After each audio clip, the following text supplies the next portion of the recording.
وعلیکم السلام ورحمۃ اللہ وبرکاتہ۔ ہم مسلمان ہیں، ہمیں قرآن اور صحیح احادیث کے اوپر عمل کرنا چاہیے۔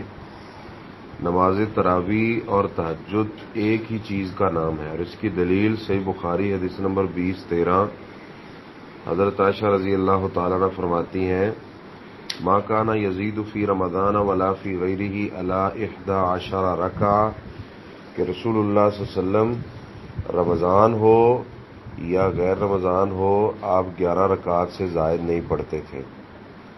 اور آپ کو پتہ ہونا چاہیے کہ اللہ کے نبی صلی اللہ علیہ وسلم نے خود 3 دن نماز تراویح پڑھائی تھی رمضان میں، اور کتنی پڑھائی تھی، کیسے پڑھائی تھی؟ صحیح ابن خزیمہ حدیث نمبر 1070 اور صحیح ابن حبان حدیث نمبر 2401 ہے، اور بھی بہت ساری کتب میں یہ حدیث ہے۔ حضرت جابر بن عبداللہ فرماتے ہیں، صلی بنا رسول اللہ صلی اللہ علیہ وسلم فی رمضان، کہ اللہ کے رسول صلی اللہ علیہ وسلم نے رمضان کے اندر ہمیں جو نماز پڑھائی وہ 8 رکعات تھیں اور وتر تھے۔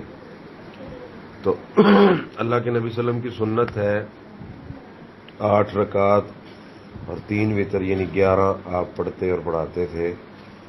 اور حضرت عمر رضی اللہ تعالیٰ عنہ کے بارے میں صحیح حدیث موطا امام مالک کے اندر حدیث نمبر 249 السنن الکبری البیہقی کے اندر کہ حضرت عمر رضی اللہ تعالیٰ نے ابی بن کعب اور تمیم داری رضی اللہ تعالیٰ عنہ کو حکم دیا کہ وہ لوگوں کو قیام رمضان میں 11 رکعات پڑھائیں۔